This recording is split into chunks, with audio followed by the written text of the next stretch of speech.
Firstly, we're going to review what we did yesterday. So yesterday we were introduced to Venn diagrams which contained 3 sets. So in order to review this, I'm going to correct question 7, which you should have completed from yesterday. So the question starts off by saying that U is the universal set and it contains the numbers 1 to 20 inclusive. It then says the set Q is a set where its elements are factors of 20. And if you can't remember what a factor of 20 is, go through your book, go to Google what a factor is. Factors are numbers that if they're multiplied together will give you 20, or it's a number that will divide evenly into 20. The set R is a multiple of 2. So that means your 2 times tables. So 2 2s are 2, 1 2 is 2, 2 2s are 4, 3 2s are 6, and so on. So 2, 4, 6, 8, and onwards and upwards. And S's elements are prime numbers between 1 and 20. And again, prime number, it's something you see the whole time. Can you remember what it means instantly? A prime number is a number that only has 2 divisors, or 2 numbers that will divide into it evenly. So if we want to go through listing these out, well, first off, the question asks us, draw a Venn diagram to represent U, Q, R, and S. So I have one filled out here already. And I'm going to start off by listing the factors of 20. So my factors of 20. So the set Q will be equal to, well, factors of 20, I'll have 1 multiplied by 20 will give me 20. 2 multiplied by 10 will give me 20. 4 multiplied by 5 will give me 20. And then 10 and 20 are the last two. So 1 multiplied by 20 will give me 20. 2 multiplied by 10. And 4 multiplied by 5 will all give me 20. So those are the factors of 20 that are in Q. Then I have to look and say X is a multiple of 2. So R is going to have the factors or multiples of 2. So 2, 4, 6, 8, 10, 12, 14, 16, 18, and 20. Those are all our factors of, or multiples of 2. Then the last set was prime numbers. So prime numbers between 1 and 20. Again, we have to think what numbers are prime numbers, what numbers aren't. So 1 only has 1 number will divide into it. So it is not a prime number. It needs at least 2 to be a prime number, okay? So then we think the number 2. Is the number 2 a prime number? Well, its factors are 1 and 2. So it does have 2 factors. So 2 is a prime number.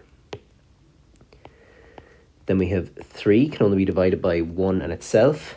4 can be multiplied by 1, 2 in itself, so we won't include 4. 5 can only be divided by 1 in itself. 7 can only be divided by 1 in itself. 8 can be divided by 1, 2, 4, and 8, so 8 won't count. 9 can be divided by 1, 3, and 9, so it won't count. 10 can be divided by 2 and 5. So if I just list out the rest, then we have 11, only has 11 and 1 as factors. Then we have 13, we have 17, and we have 19 to finish them out. So now when it comes to filling out our Venn diagram, we have to look through a few things. So the first step we have to do is fill in the elements common to all 3 sets. So I have to look at Q, R, and S and try and figure out where are the elements that are common to each of them. So they all have a 2. Is there anything else they all have? No. So 2 is the only number that's going to go in the intersection of all 3 in the middle.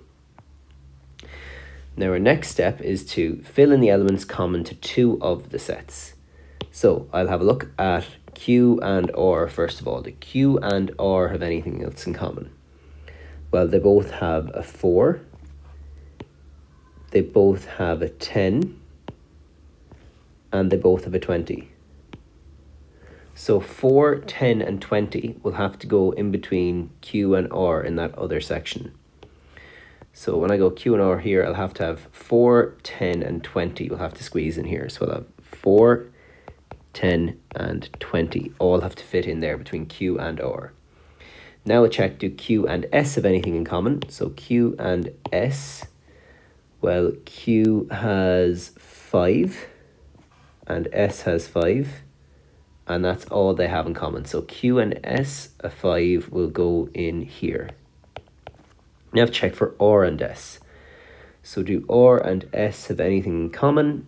No, they won't, because multiples of 2 will all be multiples of 2 will all have but all won't be prime numbers, so there's nothing else in common for them. So now to finish out the Venn diagram, I have to have a look and see, okay, well, Q is going to have a 1 in here. It's the only thing that is unique to it. R is going to have 6, 8, 12, 14, and 16. And S is going to have 3, 7, 11, 13, 17, and 19.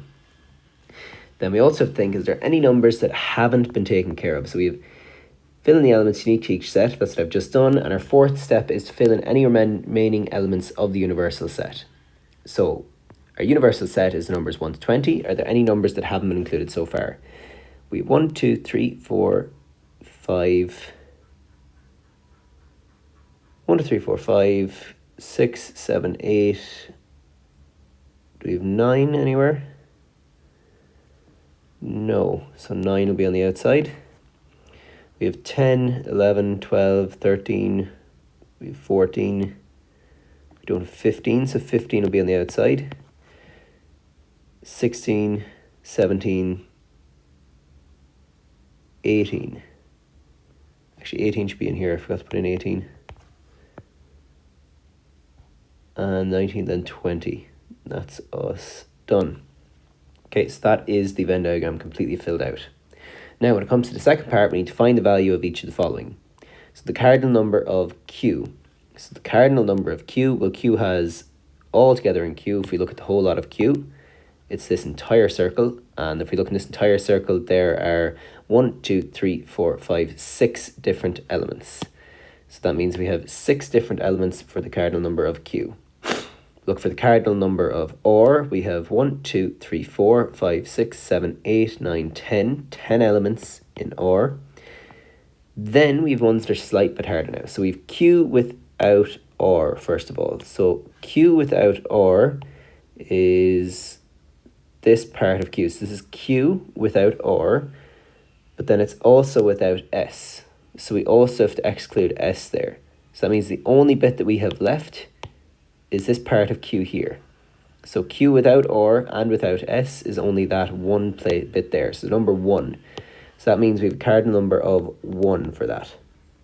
Then we have Q union R complement. So Q union R is the circle R and the circle U together. But Q union R complement means everything except that. So if I count everything that's not highlighted, we have 1, 2, 3, 4, 5, 6, 7, 8 elements all together outside the highlighted regions. That's 8 elements all together. Then our next one has Q union R without S intersection R. So Q union R is all of this. So that's Q union R. But then it has to be without the intersection of S and R. So the intersection of S and R is this bit here. So the bit that I've highlighted yellow without the bit that I've highlighted red. So that leaves us with 1, 2, 3, 4, 5, 6, 7, 8, 9, 10, 11 elements there. So there's 11 elements left in there. Now we're getting nice and complicated. So Q intersection R, so give me a second, I'll get rid of this highlight. Okay, so we have Q intersection R. So Q intersection R is going to be this bit. Then we have S intersection R, which is this bit. And we have Q intersection S, which is this bit. And it's those 3 intersections in union with each other. So that leaves us with 1, 2, 3, 4, 5 all together. So that is cardinal number of 5 for that. So now before we proceed any further, we have some more questions for you to complete.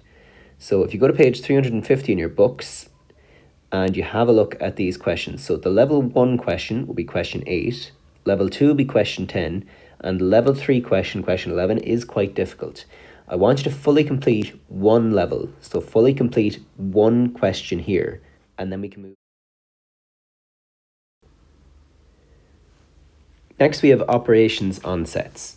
So if we think of A union B, so that means all of the set A in union with all of the set B. And that's our net result, all of the set A with all of the set B. Then when we think of B union A, we have all of the set B in union with all of the set A.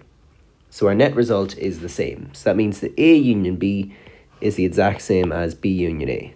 They are equal to one another. We can also think of this with intersections. So if we have A intersection B and B intersection A. So A intersection B, B intersection A. The intersection of A and B is the middle here, and the intersection of B and A is the middle here. So that means they are equal to one another. No problems there so far. Now, however, if we talk about A less B, or if we talk about B less A, we're going to find out that they are not commutative.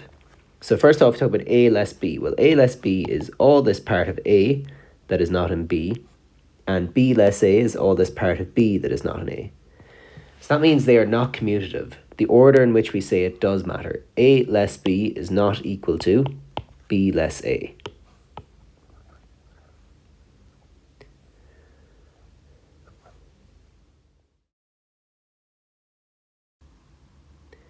Next up, we have to check if this associative property works for Venn diagrams with 3 sets. So first up, we're going to check if A in union with B in union with C is equal to A in union with the union of B and C.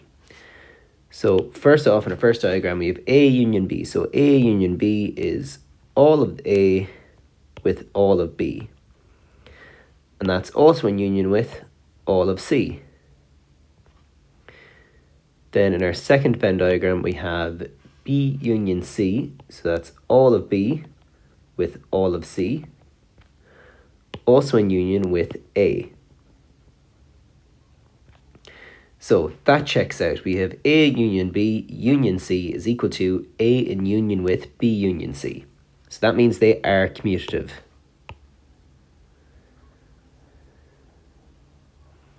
Next thing we have to check is this true for the intersection. So we have A intersection B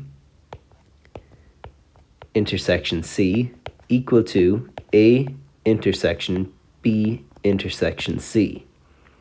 So let's check this out. So A intersection B is the intersection of the set A with the set B, and where that intersects with C. So where that intersects with C is the middle of our Venn diagram there. Then let's check this out for the next one. So B intersection C is this here, in between B and C, where they overlap, and where that's in intersection with A is this section in the middle here. So you can see that our 2 bits in the middle are the bits where they both overlap completely. So that means that the net result is the same. A intersection B intersection C is equal to A intersection B intersection C. So that means that that is again associative. Then we check if set difference is associative. So set difference again is the one where it's A less B and so on. So we have A less B less C equal to A less B less C. Okay, so we have to work our way through this. So A less B. So A without B is this part of A here. So this part of A, so we have A less B, but then we also need to say less C. So we need to get rid of this part of C here as well. So the only thing that's left then is this little part of A. Then we have the set A without B less C. So B without C is this part of B. So B without C is this. And then we need A without B without C. So A without B without C is all of this part. So that means the overall result for that is this part of A. So that means they are not equal. If we look at our two Venn diagrams, those results are not equal. So set difference is not associative.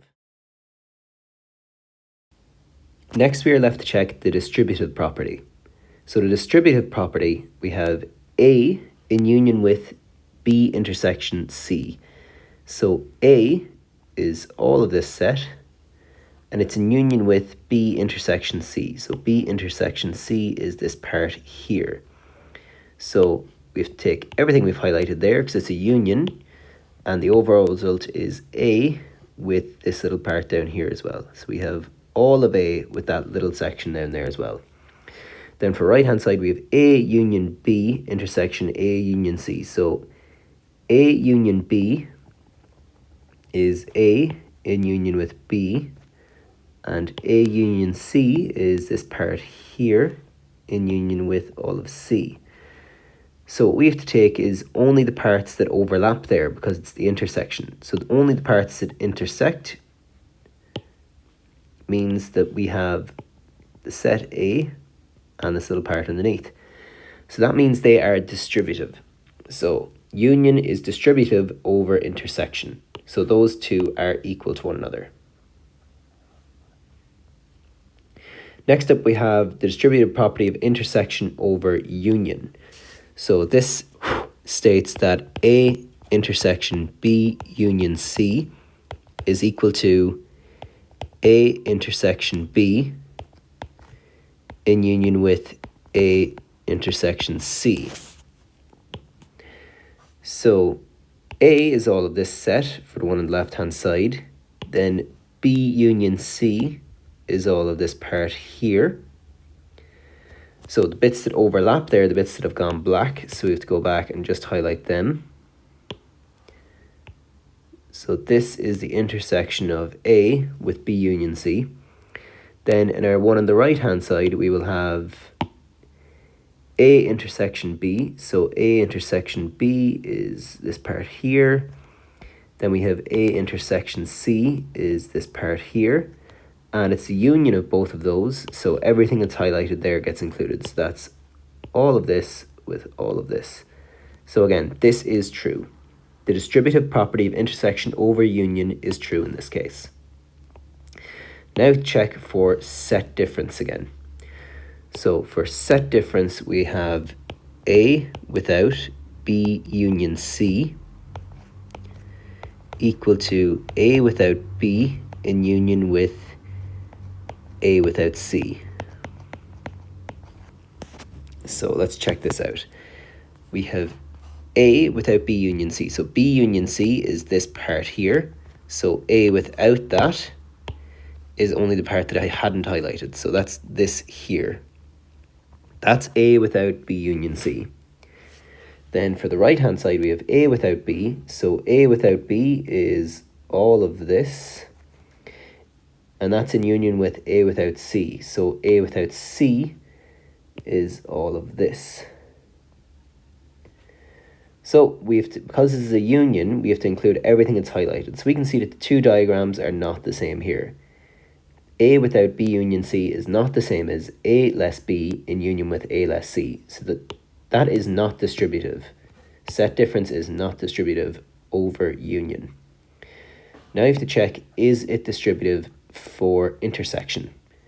So next up we have A without B intersection C is equal to A less B intersection A less C. So A without B intersection C. So the intersection of B and C is this part in the middle. So A without that is all the other parts of A. So all of this part of A. Then for right hand side we have A without B. So A without B is all of this. and where that intersects with A without C. So that's A without B. A without C is going to be this. And the intersection of both of those is where they both overlap each other. So where they both overlapped was just this part up here. So we can see again, this is not true.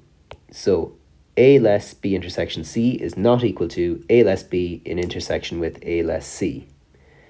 So that does not turn out to be the case here. Now, how we apply that knowledge to the questions is a bit more straightforward, but I had to explain out how it was done. Now, the questions I want you to complete are questions 1 and 2, or questions 4 and 5 from page 353. So fully complete one level here. So just write this down here. Fully complete one level. So do either questions 1 and 2 or questions 4 and 5. Questions 4 and 5 are a bit trickier. So fully complete one level for your next class.